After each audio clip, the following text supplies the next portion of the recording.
Hi ladies and gentlemen, and welcome back to the channel, and we're continuing our series of player homes of Skyrim, and in this video we're going to be looking at Honeyside in Riften. Now Riften, or used to be referred to as Riften, is a city situated in the southeastern corner of the Rift at the eastern end of Lake Honeyside, with a good portion of the city actually spilling over the water on top of large wooden piers. It's the most southernmost and easternmost of all the cities in Skyrim.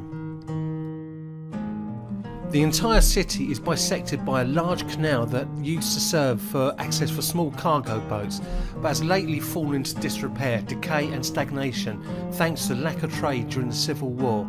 Despite this, Riften remains a bustling centre of commerce. The Blackbriar Meadery has a near monopoly of the sale and distribution of the North's favourite pastime, drinking. The city is located in a beautiful autumnal forest region of Skyrim, and that beauty has encroached upon the city in the form of wondrous foliage and generally pleasant, if not sometimes overcast weather. But most of Riften's structures are wooden, and the city gives off an old and run down feeling, which often takes the visitors by surprise. Not that this bothers the residents, who see Riften for what it truly is, a bustling, energetic city with a strong economy, fueled by hard-working fishermen and mead makers. Despite the fact that the current Jarl in office is Layla Lawgiver, the residents understand that the city is, for all intents and purposes, actually owned and operated by Maven Blackbriar, and in order to survive and thrive, one needs to adhere to her rules. Maven's hold over the city is so great that in the event of an Imperial victory, Maven takes a position of Jarl. Despite the city's economic strength, it holds a darker side, the home of the notorious Thieves Guild in Skyrim. Well, we don't know anything about that, do we? Riften also sees much corruption in the form of Maven Blackbriar, especially when dealing with rivals. Many poor residents frequent the less desirable areas, and thieves, both guild and freelance, take advantage of the frequent mist, dark alleys and the canal, preying on travellers and citizens alike. Such conditions reflect on the city, deaths are common, and people will often fight in the streets over dropped items.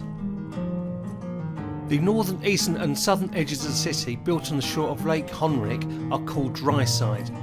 The bulk of the town's residents sits on Dryside and is split from the western edge, known as Plankside, by the Riften Canal.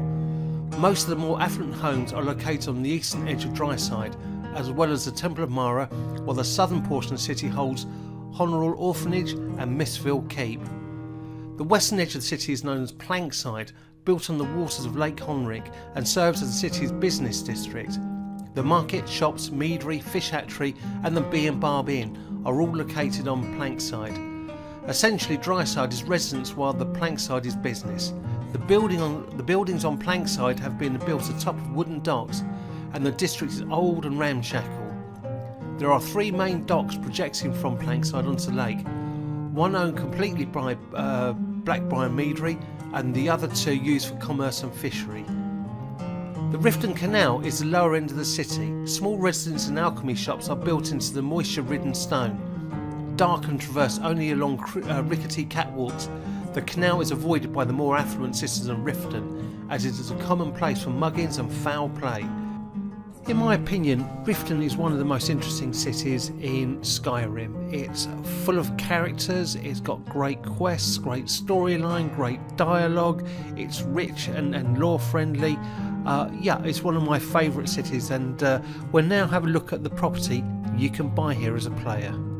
Okay, so welcome to Honeyside. This is situated quite nicely right on the edge of Riften and next to the main gate. It's one of two properties that you can buy with an outside space within a city, that is. Obviously it's excluded Hearthfire.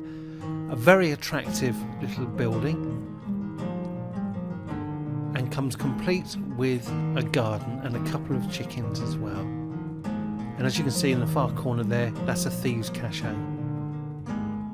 Very pretty little cottage, and it's deceptively small on the outside. I'll show you around the back in a minute. So starting with the kitchen area, very small, very functional, small and breeze home actually, but got everything you need. And moving on into the bedroom.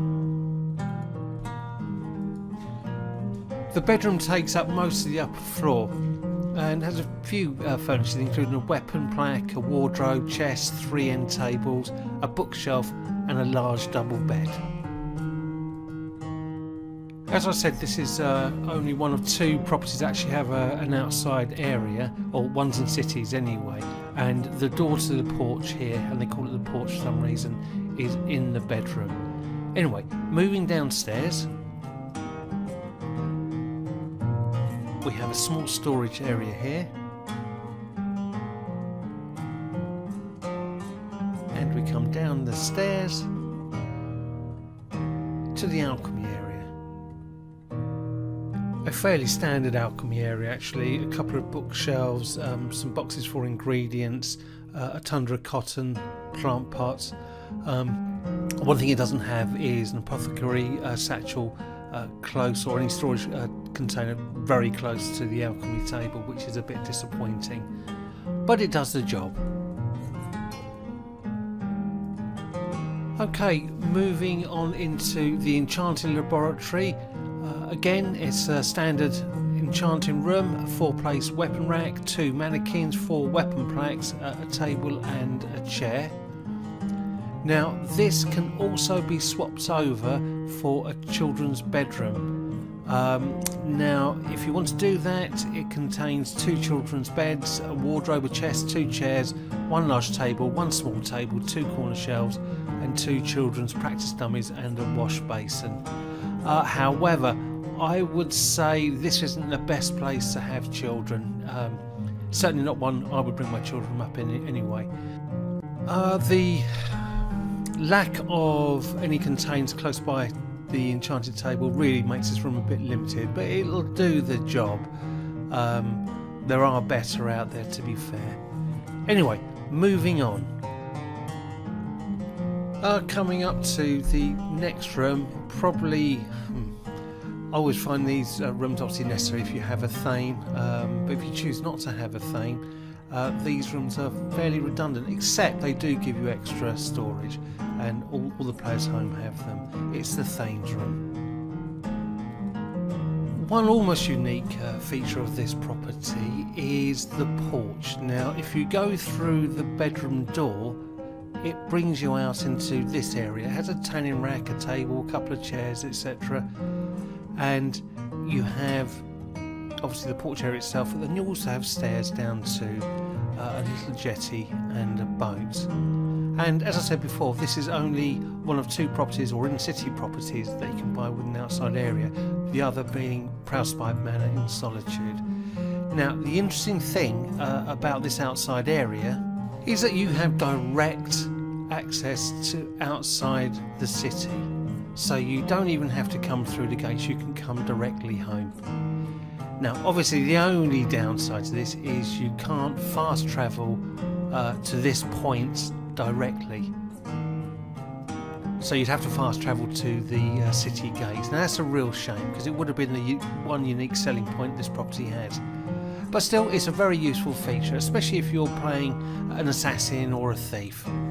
Well, as in all things, things are subjective. I'm not really a big fan of this house. I can't even find any mods to make it any better. So unless you desperately want to live in Riften, I think you can get better properties. Good things for it: it has an alchemy table, it has an enchanting table, and everything you really need. But as I said, I think you can do better for your money. And I only got it because of literally to do this series, and I would recommend anybody looking just for one house, I would look elsewhere. Hope you enjoyed this video. I hope you found it informative. If you did, leave a like, leave a comment, and please hit that subscribe button, and I'll see you guys later.